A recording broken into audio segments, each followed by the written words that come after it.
And then we should do this again. So that was kind of the first deal. And I tell everybody, I didn't have a formula. I didn't have a science. It was just, if I buy it for this, put this much into it, sell it for this, it costs me this much to sell, and there's this in the middle, why not take a chance? So that was kind of how I got started.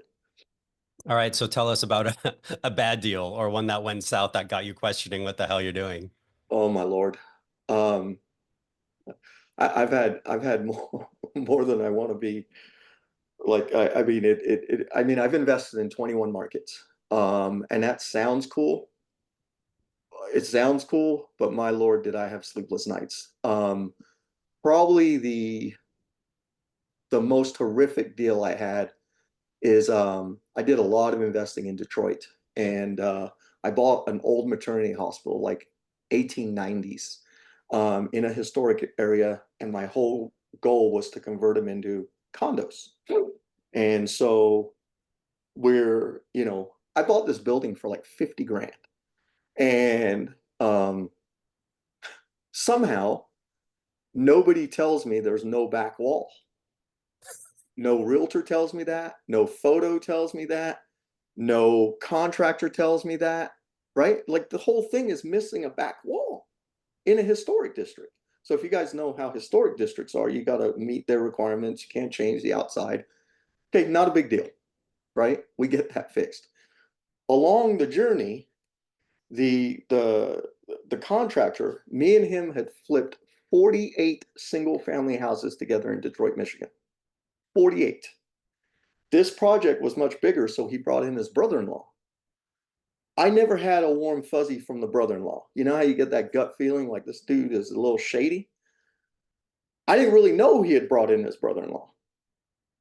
$200,000 later, right? I'm wiring draws and things of that nature. I get pictures. All of a sudden, I get a change order for $86,000. I'm like, what is this? And they're like, well, it's going to cost 86 grand to finish the project. I'm like, I've given you 200. Where's the money gone? Next thing you know, I'm getting liens put on the building. I'm getting phone calls from attorneys, from contractors saying they haven't been paid. And I'm like, what? So my attorney, I have to get an attorney. I have to fire the contractor. 2.5 years. 2.5 years, my friends, of that building being boarded up. Nobody worked there. A million depositions. I'm being sued. I'm suing them. I'm having to pay people even more money just to get liens removed and get them out of the way. 2.5 years later, I win the lawsuit, which meant nothing. Meant nothing. I didn't get a penny. So then I had to go get another crew to finish that project. Now the market had tanked royally. I'm upside down like you wouldn't believe. That contractor, I get another guy, I fire him. He goes back in, he pours paint down the sinks, down the toilets, turns on all the water, unhooks all the plumbing. So he vandalizes the property. Some other guys go to work on a Saturday morning, they call me, they're freaking out. We know who did it, in theory. They call the Detroit police. Detroit police calls me. This was the exact question. Sir, has anybody been killed on your property? I'm like, not yet. And she goes, okay, well, someone will get back to you in about 6 to 9 months. I'm like, don't even waste your time. Long story short, I end up getting that building. I finally finish it, and I sold it to Tony Hawk, the skateboarder, because his wife was from Detroit, Michigan, and she wanted something in the city that they could get cash flow, that they could live at when they stayed. It was on a huge lot. He had an idea for a little skate park for the kids in the neighborhood. And I mean, I don't know. I think start to finish that project took me like 5 years. Yeah, you start second guessing what you're doing after that. So did Tony Hawk have a back wall or was no back wall Yeah, ever no, I built? finished it. It was fully Okay. done. It was nicely done when I sold it to Tony Hawk. I mean, it sat on the market forever because, I was that guy that was like, no, I got to at least make this much. And they were like, well, it's worth this much. And hindsight being 2020, had I just held it, had I held it, that building would be worth over $2 million today. Major lesson. Yeah, Major we live lessons. and learn, right? Yes, sir. Yes, sir. All right. So with all that being said, guys, here's what we're going to do. We're going to dive into a quick slideshow with Al going over his blueprint and formula. Then we're going to do Q&A and end up in some breakout rooms. Al, screen's yours, man. Share away. Let's dive into it. All right. Thanks. Okay. Everybody can see. I'll go to a. Perfect. Guys, while we're going through this, if you have questions, drop them in the chat and we will do our best to make sure everyone's questions get answered. Okay. So Ray, we're good. You see slide one? Yep. Perfect. In full. Okay. Yep. All right. Welcome everybody. Okay. So like I mentioned real quick, there's the whole art behind the flip to cash flow system is to leverage your real estate expertise, your networks, the skill set to break you free from the transactional treadmill. And basically the whole goal is I want you to have a blueprint to learn how to fix and flip a home, single family home, every 90 days for the rest of your real estate career, and also purchase a cash flowing property within that same 90 days. And that's the system I'm going to show you. Okay. I think we pretty much covered this. 21 states. This came out of my own struggles. I mean, the lessons I learned teaching internationally. This is how I came up with this system. So these are the markets. Some of you might be from these areas. So obviously I live in Denver, but that's Springs, Pueblo. Whoa. Phoenix. This was an RV park on the coast of Oregon, Washington. You'll see Minneapolis, St. Paul. Did a lot in St. Louis, Kansas City. Did a lot in Detroit. Did a lot in Birmingham, Alabama, and then you'll see a few other spread out markets. So, but my primary markets were Denver, Kansas City, Missouri, St. Louis, Missouri, Detroit, Michigan, and Birmingham, Alabama. Those were my primary markets. Okay, in order for this system to work, you got to still have a top producer mentality. And I'm not here to cover what a top producer mentality is, but you have to understand when you're going after to get properties at the right numbers, it's an aggressive strategy because it's not just going to fall into your lap. You definitely can't trust wholesalers. So you got to get after it and have a system to be able to get out and get properties at the right numbers that are going to yield you the correct results. So it's like anything else you're going to do in real estate. It takes work. It takes diligence. It takes constant follow-up. It's not like, oh, well, let me think about doing Al's strategy today. No, that's not how it works. Every day you're working towards a strategy. Okay. Every day you're working towards a strategy. Now, I told you I was licensed in 2007. I had very quick success in being a realtor. And I don't know if it was because I had investment experience or not. I think I just, a good buddy of mine that I partnered up with, he had some very lucrative type opportunities that required a real estate license. So I think that helped with some of the stuff. But as you guys know, the transactional treadmill, some months you make 20, 30, 50, 100 grand. And in some months you make nothing. And you're like, this is terrible, right? And the problem is when you're younger and you start making a ton of money, you do a real good job of spending a ton of money. And then taxes come and then you're like, oh my God, we got to pay taxes on this money. These are all lessons I learned along the way, right? When I left government service to become self-employed. The biggest thing for me was when I got licensed, we had a URL called house hunt or housebuyer.com or something like that. And it was a lead gen thing. And I worked these leads 7 days a week. It didn't matter where I was at. If this stupid lead came in, I did that. Speed the lead. You got to call it back in 3 seconds, man. And I'd call it back in 3 seconds, and people were like, "Oh, I want to see a house." I'd be like, "Sure, man. Let me show you your house." It didn't matter what was going on. I was so focused on chasing the money, chasing the money, chasing the money, chasing the money, chasing the money. I don't know how many times I had my family with me when I go show the house. And I'd be like, hey, we're just going to take a quick detour, show our house real quick, and then we'll be on our way. And when you start replaying that, you're like, oh man, this is not a great way to live. So that's where this came. But this was my real wake up call. I have 3 kids, 1 grandson. So my son will be 20 next month. He's a collegiate athlete, he's doing well. But when he was in kindergarten, I thought, because when I had my girls, I was with the government. So like I tried to make everything I could at their school, but sometimes government service took over. And when I was self-employed and he was in kindergarten, all of a sudden I felt like, okay, this is cool. I have the freedom to control my time and go on his field trips. So specifically, he was in kindergarten, we were at the pumpkin patch, and I was on my phone. And if you guys remember, let me think, he was born in 2004, so 2009. For the flip phones, if you guys remember when we were texting, like to hit C, you had to hit number one 3 times, right? And for those of you that don't understand, it's phenomenal. We've made huge progress, but texting was not the most efficient thing like it is today. So I was on my phone, aka taking care of business. And I didn't think it was a big deal because I was there. He was playing with his kindergarten friends. They were doing the little hay rides and all this stuff.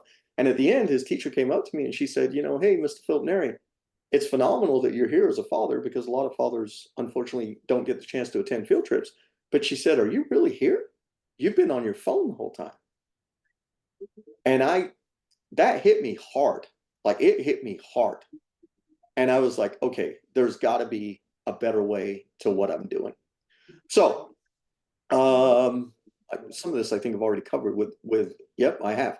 So I can go on. So I covered this with the challenges and things of that nature. I mean, and you know what? Challenges don't go away.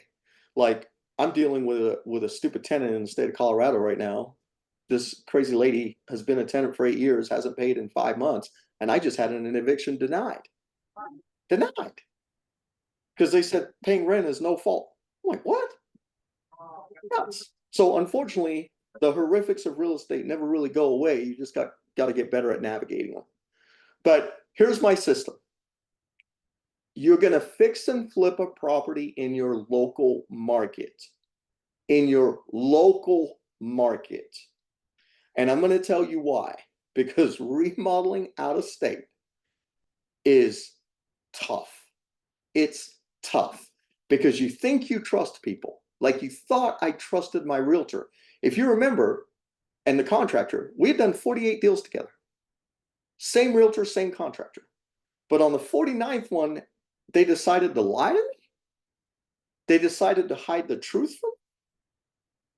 These are people I thought I could trust, right? So the thing is the reason I want you to start in your local market is because you can drive by, not micromanage. And I'm not coaching you on how to flip a house because I've got a whole system behind that. But you can drive by. You can hold people accountable. You can make sure they're there. Because, man, people will lie to you. And I typically can flip a single family house top to bottom, includes everything. We get it done in a 30-day time frame. That's my turn cycle. That's my turn cycle. And that's a good quality remodel. We get it done in 30 days. So that's why I'm advocating your local market, is because you can control the process better. Less mistakes can occur when you're very involved. And again, not micromanage, it's just that you're involved. And problems come up in every remodel that needs solutions. And they need solutions quickly, or you're going to delay projects. Now, you're going to flip. You're going to make X number of dollars, 20K, 30K, 40K, 100K. I don't know what the numbers are in your market. Okay. You're going to make X number of dollars. I want you to take some of that profit and you're going to leverage it with financing to buy a cash flowing property. Now, the cash flowing property is potentially going to be outside your local market. And there's a reason for that. It's called cash flow. In some markets, the cost to get into a rental is too expensive. It's too expensive. You need way too much money and we'll talk a simple DSCR. You need way too much money to break into the rental market. The rents aren't high enough to offer you the greatest cash flow return. So you got to go find an external market. Now, why is that a little different? It's because it's going to be a turnkey rental, and I'll talk about that. So these fix and flip properties, here's basically your 5-step system. You got to identify the distressed properties in your market. Deals are on MLS all the time. They are, trust me. Deals are with wholesalers all the time. You can drive for dollars. You can do your own marketing campaigns. I mean, you got to identify distressed properties that you can get for the right price. So it can sell for this, and you need to get it for this price. Next, you got to have a formula to run your numbers. Okay. I don't do ARV times 70. I run real numbers. Okay. And I'll give you the formula actually right now, real quick. So I take the ARV minus your realtor commissions, title costs when you go to resell that property. Okay. Minus the cost of your remodel, minus the cost if you're borrowing hard money. What's that going to cost you? Minus the profit you want to make on the deal. There's your max offer. That's it. Okay. That's your max offer. Where you start in your offer spectrum between initial offer and max offer, I guess it depends how bad you want the property. Okay. You got to secure it, whether you're using hard money, cash, however you're going to do it, whether you have private money, investment partners, you got to obviously secure the property. Then you got to manage your renovation process. I do not hire a general contractor to oversee the whole thing. To me, that actually has been where my problems actually come from. So I personally project manager the remodels and have subs for everything. I have subs for everything. Every trade I have a sub. And they know once they've done good work and they've given me honest prices, I also don't shop them out on the next deals. So for example, we'll do my HVAC guy. My HVAC guy's been with me for like 9 years. He knows every house I get, he's my HVAC guy, no matter what. I don't have multiple HVAC guys keeping him honest because I don't need to keep him honest. He is honest. Okay. Now, someone screws up, somebody does something stupid, somebody doesn't own their mistake.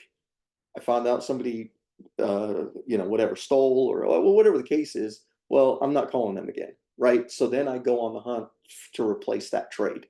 But that's the way I manage my flips, and that's the way we get them done so quick. Then obviously you got to remarket the property. I will tell you right now,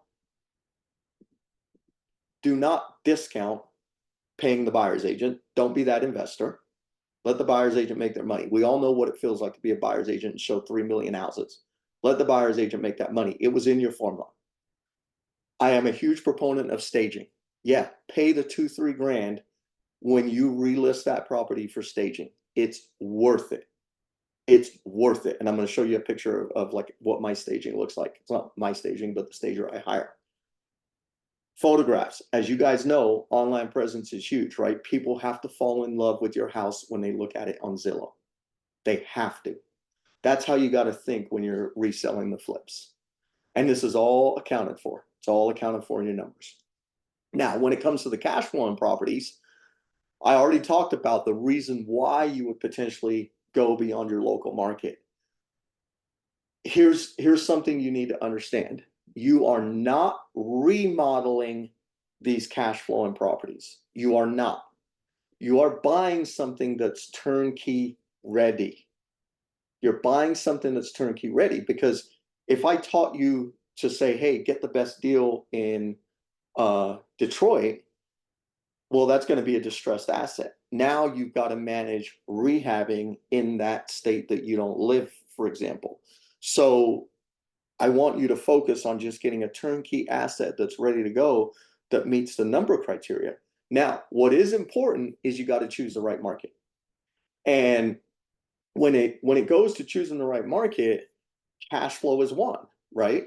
You're going to have numbers again, right? You're going to have rent come in, you're going to have a vacancy rate, you're going to have property management rate potentially, and I can chat about that in a second. You're going to have repairs and maintenance allowance. You're going to have debt if you're doing a DSCR, and then you're going to be left with whatever that is, $200, $300, $500, $700, whatever the case is, right? Certain markets yield better cash flow, right? Certain markets yield better cash flow. The other thing you want to be super cautious of, especially in today's political environment, is your state or is this city landlord friendly or tenant friendly? Because I'm gonna tell you what, man, if that market is tenant friendly, oh Lord. Oh Lord, oh Lord, oh Lord.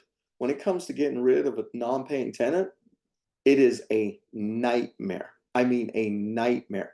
If you're in a city where there's such a thing called squatters' rights during winter months, yeah, good luck.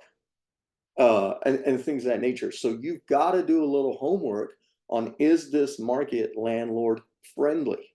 Is it landlord friendly? And I don't advocate you being like a slumlord. That's not what I'm advocating for. I don't think that's right either, right? I think you need to provide people safe, clean housing. But you want to make sure that the law is on your favor. If someone chooses to not pay, someone's destroying your property, things of that nature, that you can get this yo-yo out of there very, very, very quickly. And I could have a whole TV show on evicting tenants that don't want to go. I mean, I've got some crazy stories on tenants that never wanted to leave. So picking that right market is crucial. Now, one thing you guys could consider when you're evaluating cash flow is Section 8. So obviously, Section 8 is a government subsidized program. They pay the rent. You can go to HUDuser.gov. They actually already have the 2025 numbers out for what fair market rents for a studio, 1 bedroom, 2, 3, 4 bedroom is going to be in your local market. And you can drill it down by the county, basically, because that's how Section 8 operates. And you will see, like, there's some cities that are paying 1,700 for a 3 bedroom, and you can get a 3 bedroom house in that county for less than 100 grand. And those are now, when you start looking like that, those are the right numbers, right? So if you have a lender that can do a DSCR loan for 75K, you've got to put up 25K, right? If the property is 100K, let's just say, you put up the 25K. Well, if you made 40K on the flip, that's where that money's coming from. Now, when you run your numbers, you're going to run a cash flow of probably like $700 a month. And that's including a 10% property management fee. Now, one of the tricks I will tell you on rentals is property management companies are kind of a scam. And I'm sorry if anybody's a property manager out here, if I just offended you. Because you're going to tell me how great your system is and how you email me a spreadsheet and do this and do that and do this and do that. I actually only have one question for you. What the hell do you do when a tenant doesn't pay? That's what I want to know. What do you do? How aggressive are you to get somebody out of my property if they're not paying? That's the question I need to know. I don't care what software you use. I don't care if you send me an email, Excel spreadsheet. That's irrelevant to me. What do you do when a tenant doesn't pay, man? That's what I want to know. So if you have Section 8, what do you need a property management for? The rent is direct deposited every month for you. So they're not collecting rent. Here's your trick. You just need a good handyman. And what you do is you write into your lease that somebody who represents you, which would be a handyman, will go and change the furnace filter every 60 days, every 90 days, every 30 days, whatever you float your boat on how often you think a furnace filter should be changed. When that individual goes, you pay them X number of dollars. They sit and they ask the tenant, hey man, is everything else okay with the house? Is there anything else that needs to be addressed?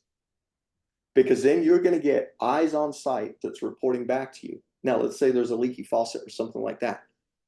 They handle that. You're done. And I will tell you, I had a tenant and her basement kept backing up, kept backing up, kept backing up, kept backing up.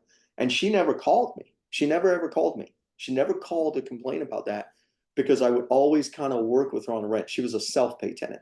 When I used to teach, people were like, what do you mean a self-pay tenant? A tenant that pays the rent by themselves, not by government subsidy. They Hey, actually, Al, can I pause you real quick? yes, sir. Are we done with the slides? No. Okay. I want to wrap up the slides so we can just get back to faces. Can we do that? Yes, sir. Okay, So, thanks, man. So basically that property would backflow. She never told. So that's part of your system for cash flow on properties. Now, let's talk about your extra commissions. So if you think about this, if you buy in your local market and you buy off the MLS, are you getting a buyer's agent commission? The answer is yes. When you go to list the property, in theory, you're the listing agent, right? So however your brokerage has you do your listing commissions, that money is still accounted for because you're not having to outsource the listing. And then the third commission would be when you acquire the property in XYZ city in another market, you get a referral agreement on your own deal. That's how you can get 3 extra commissions through this strategy per quarter. So then if you duplicate that times 4, there's your 12 extra commissions in a year. Real quick, here's a picture of Rent Ready. This is Rent Ready. Doesn't matter that the appliances match. Doesn't make a difference. This is a rent ready property, okay? This is a fix and flip property with what your end product should look like with staging.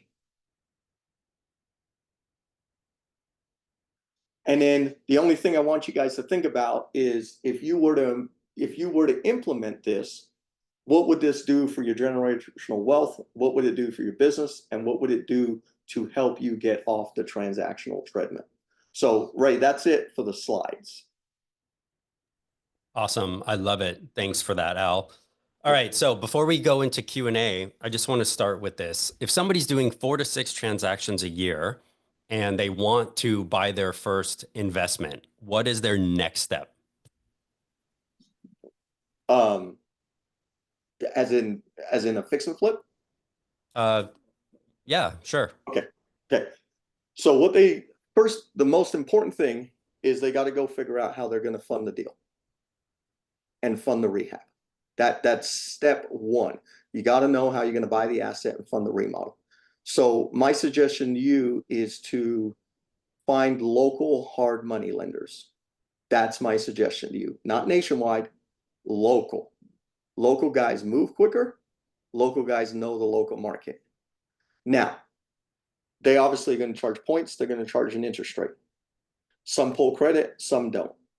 Whatever the terms are, but you got to go and find the money that works for you. If you don't have money to leverage, offer them more money.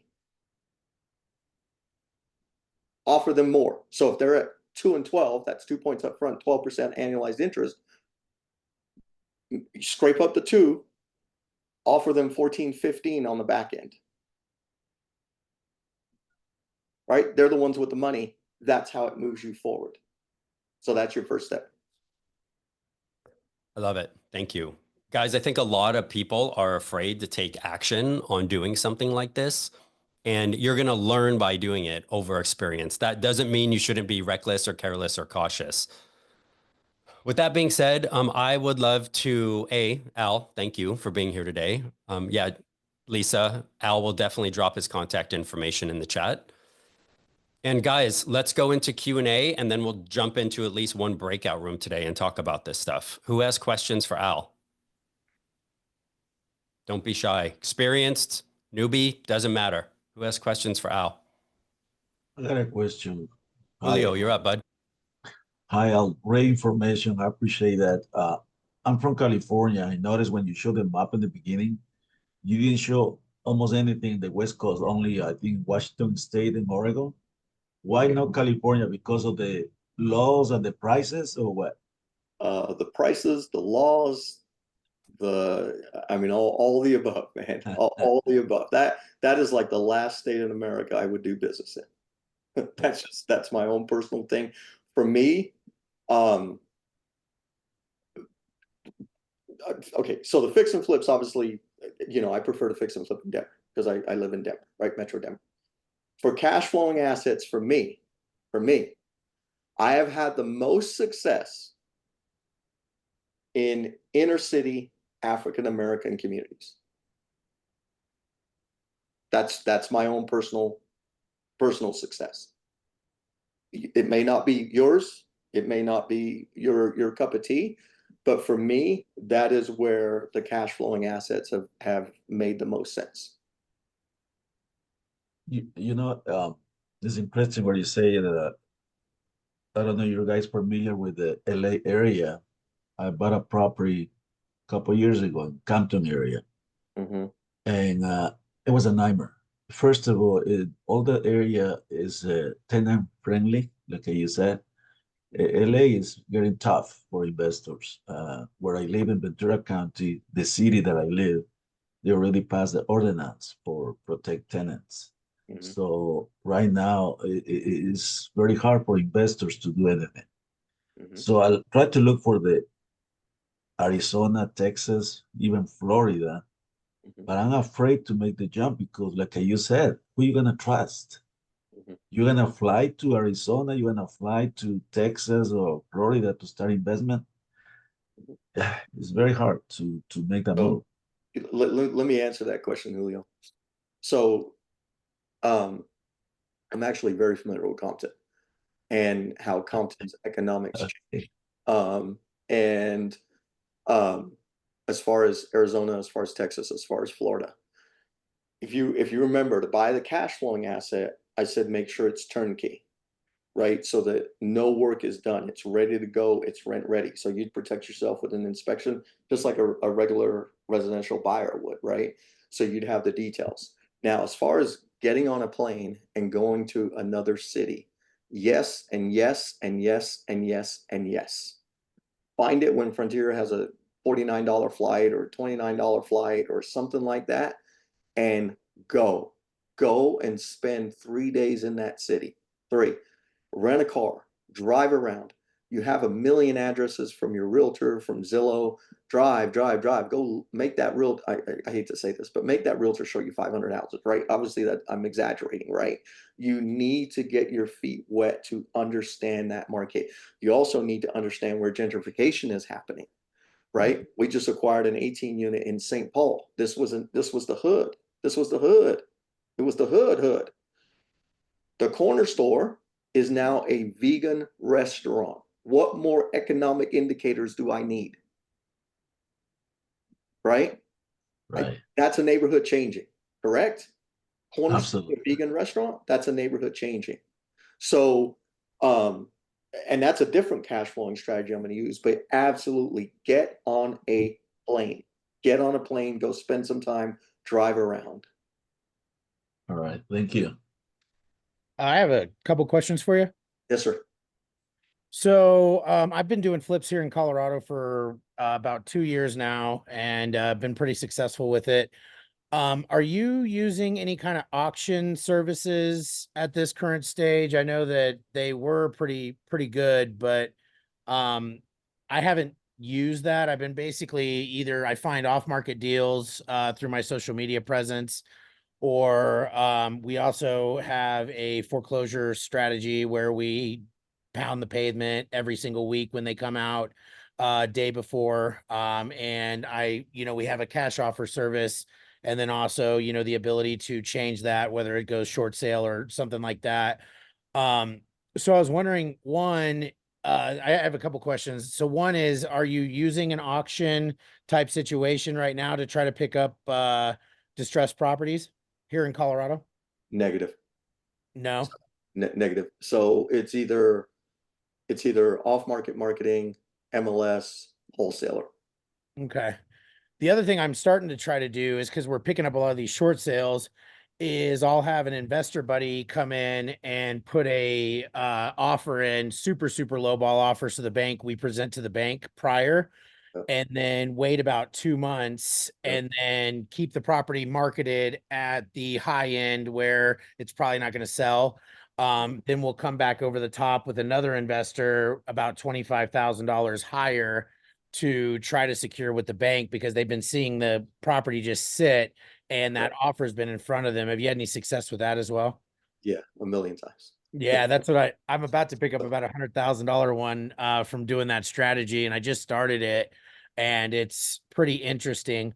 So the next question I have, because as you know, Colorado is a little bit of a liberal state when it comes to rental markets and things, and you can get stuck with that. Colorado Springs better, but the problem is the rental rates compared to what you're paying is not quite as good as like a Pueblo West or Thornton or Arvada. I have properties in Arvada, Thornton, Airbnb in Florissant, but I've been looking in different places like Athens, Georgia, because I'm seeing a pretty good appreciation in Athens, and then Wondering, I know you said you don't use property managers typically. Do you use those in your out-of-state properties just because you have boots on the ground, or do you guys still self-sufficiently doing those? Not if it's Section 8. So I found that they're completely worthless. If you're getting your money, what do you need them for? As long as you have that good handyman, right? Self-pay tenant, it's I don't know. They frustrate me like greatly, like greatly. They are the most non-accountable humans in the world. And I'm like, I don't know. I don't know. Like they just don't open the door. I don't know. I don't know what's going on. I mean, they're just not accountable. And so they drive me nuts. Like I'm able to pick up the phone. I can be an absolute lunatic too. And in some of the environments I own, I mean that's who wins the battle, right? The crazier of the two. And Right. so I'm just the crazier of the two. And but you know, I mean, I've had tenants who want to fist fight. I mean, I've had tenants mail me keys. I've had tenants leave the house full of poop. I've had it. I've had it all, man. And yeah, so it's just finding a good property manager. Again, the only question you need to ask them is, what do you do when a tenant doesn't pay me? If they're a self-pay tenant, that's what you want to know, is that they are like on it, on it, on it, on it, on it. I And can answer that. yeah. I have a property management. In 3 years, I pick up $400. Why? Because I have a team of attorneys for evictions. I have everything. We offer full service for the landlords. You don't have to worry about anything. We take care of everything. If the tenant doesn't pay, 3-day notice. If they don't follow the laws, the attorney sends a letter. We do everything. Yeah, yeah, yeah. That's good. But as you guys know, tenant laws are changing, right? Yeah, but we Yeah, have a great attorneys here in town. yeah, that's good. Yeah, yeah. So would you primarily focus on purchasing Section 8 properties, one bedroom apartments, stuff like that? Because I've been looking in other markets, like I said, like Georgia, Oklahoma, things like that. And those are more landlord friendly states compared to Colorado. I like the flip market in Colorado because when you hit hard on the margins, but the cash flow side of things and getting the amount of doors you can get in Colorado are nowhere near the level of like an Iowa, Georgia, Oklahoma, and things like that. Yeah. So I mean, those really it boils down to the numbers, right? So I mean, they tend to pay a lot for three bedroom houses.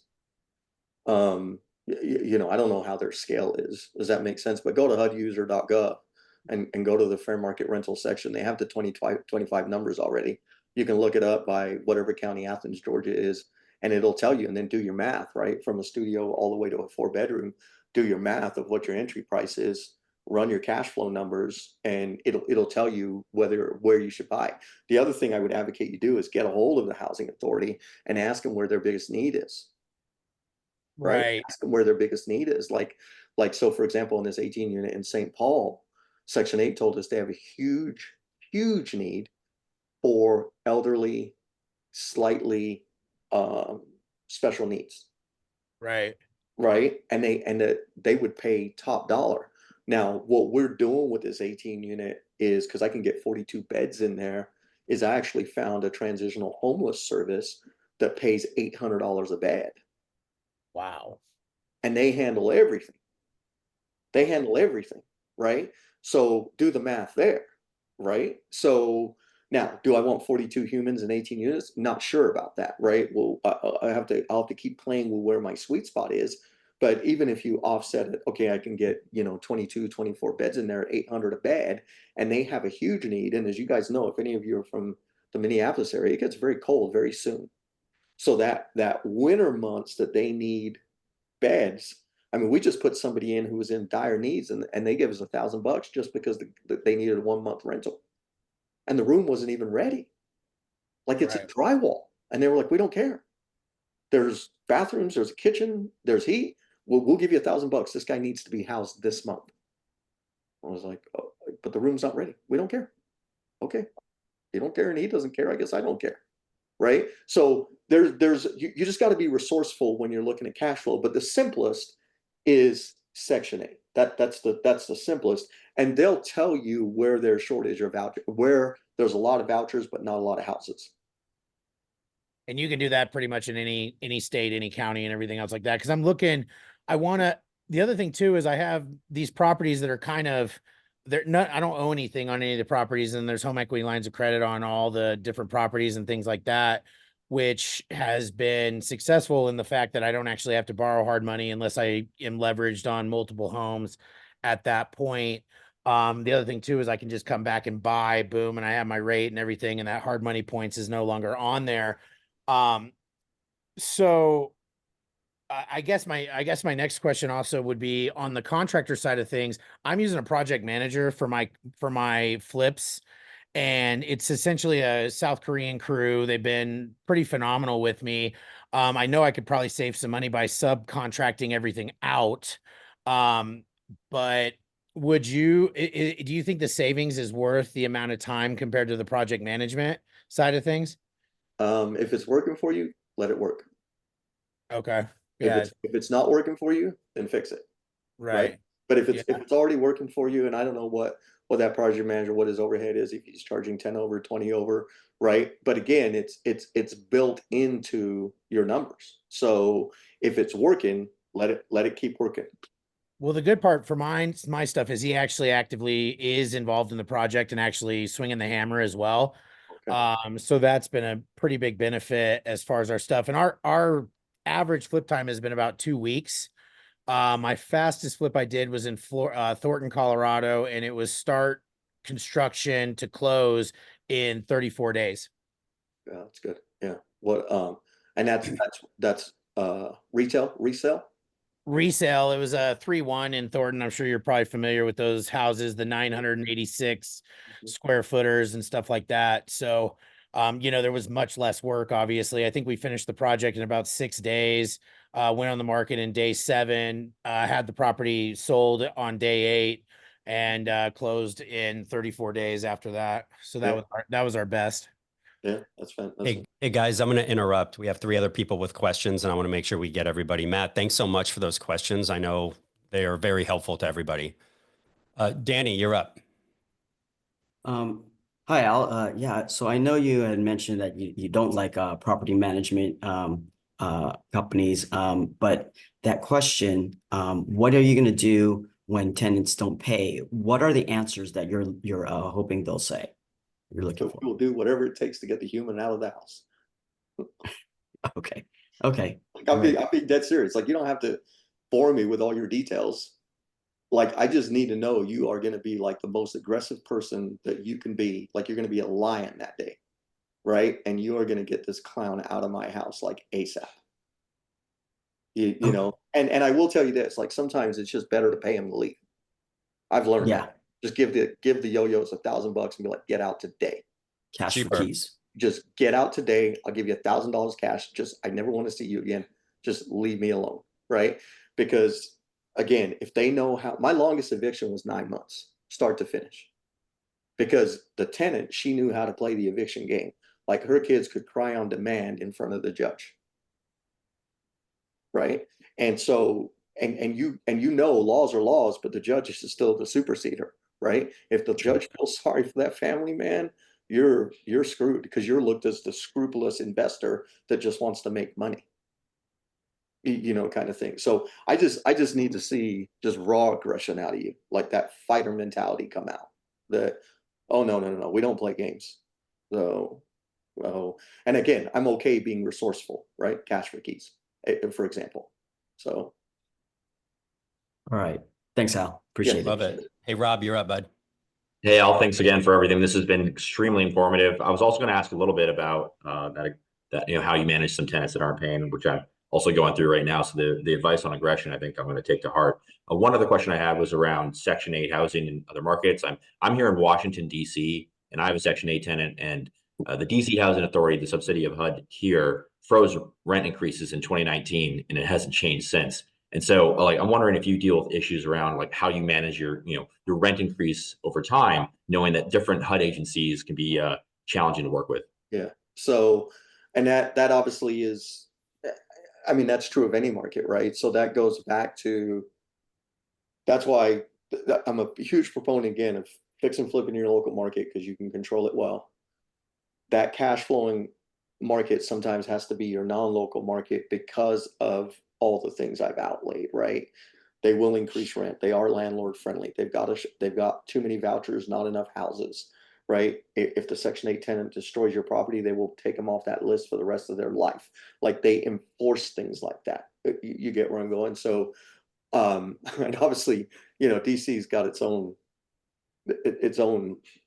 issues, right? So, I mean, for that one, I mean, that's a 5 years with no rent increase. That's crazy. That's crazy. So, and I don't know your exact deal, your numbers, but maybe when the market is peaking again, get rid of it, take your money, take it into another market that is going to be more landlord friendly and more cash flow friendly for you. Yeah, that's super helpful. And it sounds like, if I'm taking away here, the local HUD governing bodies within the market that you're looking at, like you underwrite how good they are to work with, what's been the historical in terms of like them freezing their budgets and things like that. So that's part of your process. Yep, you call them, that's the thing. It's like any other government agency, right? You got to beat them up and you got to get the right person who will take some time to answer your questions. I'm going to give you a recommendation here. When you do talk to HUD, whether it's email or whether you actually get a human on the phone and you talk to the housing authority, never ask about money first, ever, because that's AKA the investor mindset again, right? So what I always do is we start with, whether it's me or any one of my business partners, and we start with, hey, you know what, we're acquiring some properties in your local area. We were just wondering, what is your biggest need to offer people housing who are in need of housing?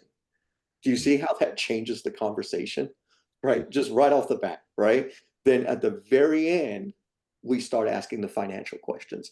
Well, I'm on the website and I see the, for a 3-bedroom, we pay $1,776. Is that accurate? Oh yeah, that's definitely accurate. Oh, okay. That sounds good. Okay. Do you guys typically increase every year, or has that been a constant number for a while? Oh, no. We absolutely increase every year.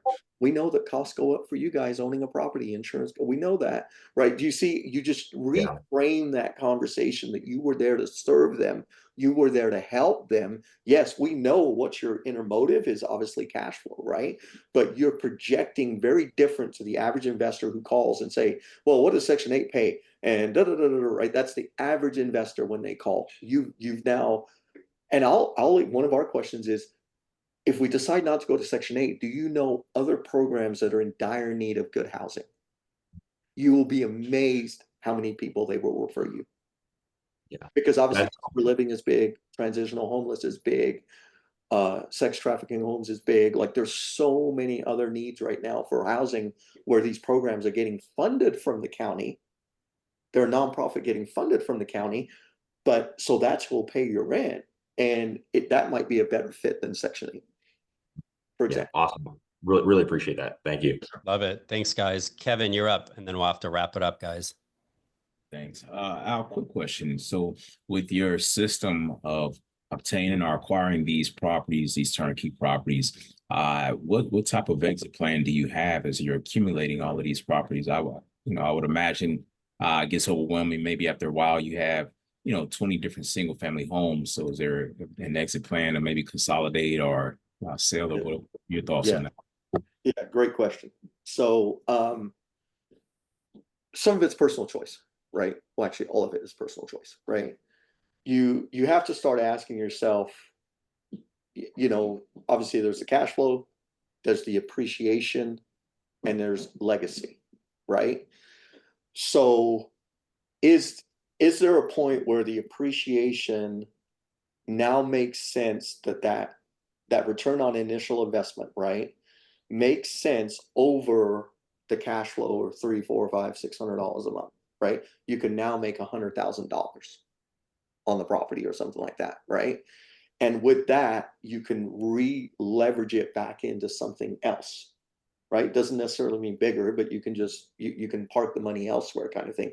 You're very liquid again. The other part of it is, do you want to leave this for your family?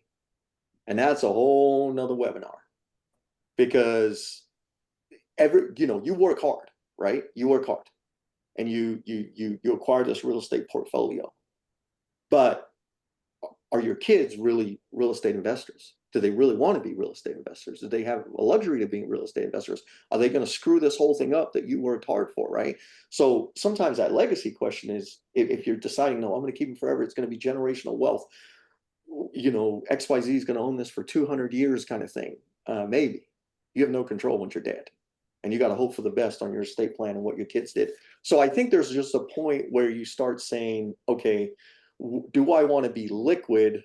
And here's the question I would kind of ask yourself is, do you want to be liquid when America goes on sale?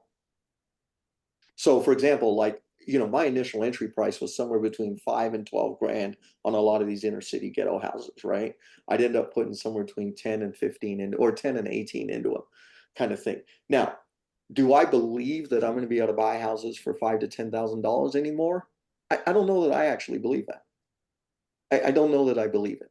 Maybe the new low is going to be 25, 30K in these major metropolitan cities, right? But if you got houses that are worth 120,000, 140,000, 150,000, is it better to sell, take that money and rebuy again at 25, 30K and do it all over again?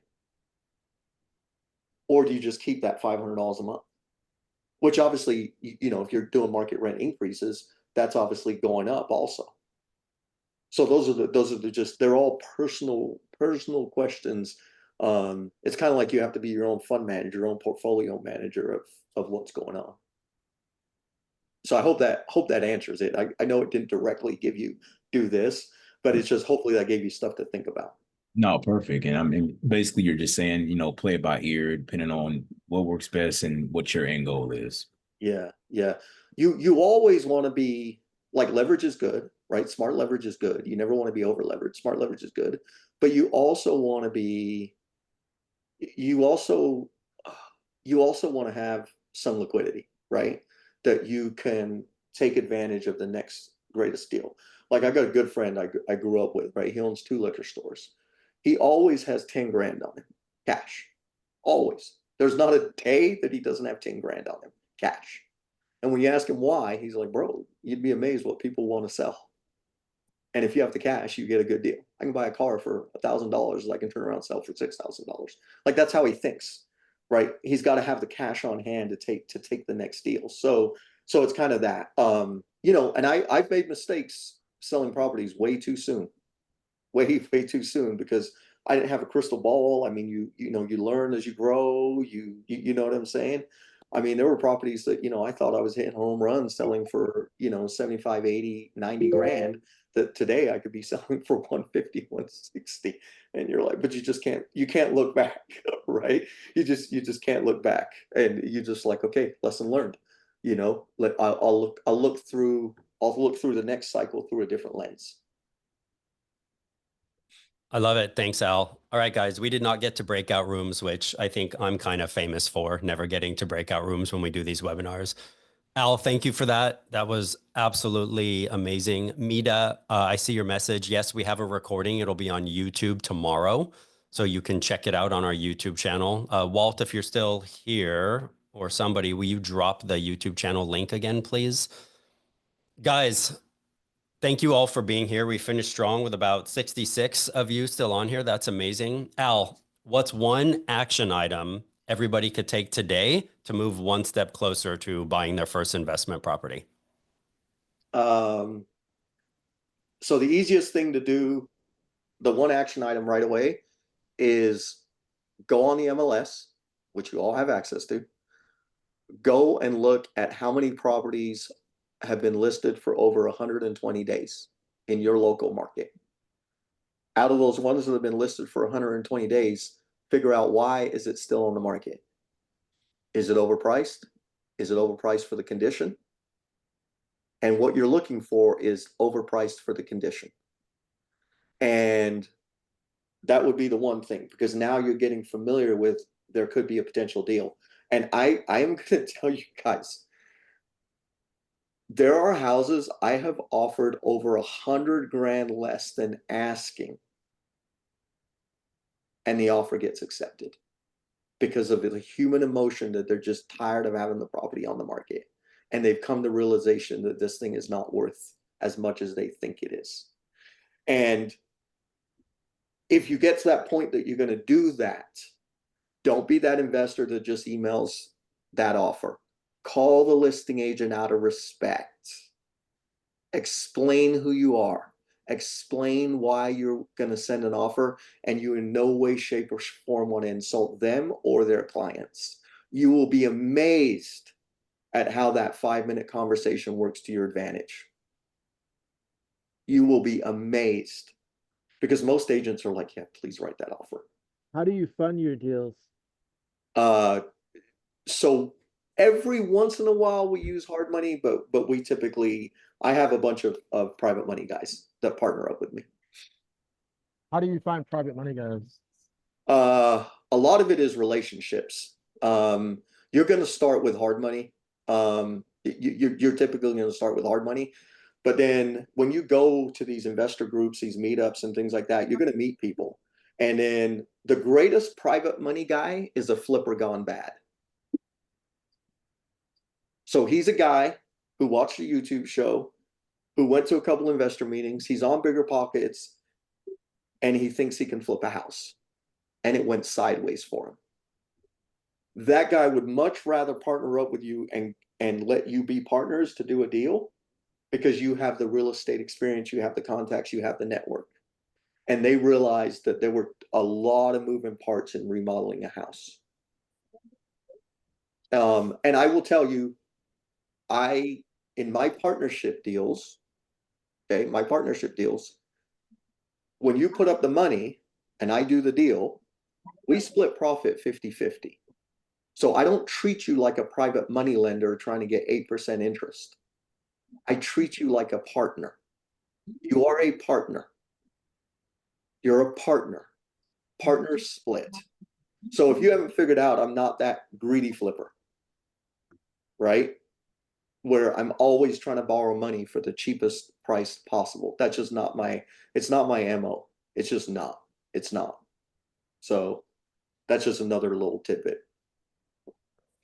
I love it. All right, guys, we need to wrap it up. Unfortunately, I have a back-to-back. Let me know in the chat, would you guys like a longer webinar on this with a little bit more detail? Maybe a 90-minute webinar on a Thursday evening? Yes, yes, yes. Okay, cool. Al, this was absolutely fantastic. Al and I will put together a webinar and we'll circle back with everybody. We need all information, please. Al, drop your email in the chat one last time and then we'll wrap it up. Thank you. I would like to know how to find deals. Mike, we got to wrap it up, bud. So we'll have to do that the next one. Keep an eye on your email. We'll let you know when the webinar is. Julio, let me know you got Al's email and we'll drop it. All right, cool. Thank you all. Have a great day. Thank you, Thanks for everybody. being here with us today. Thank Bye. you. Bye-bye.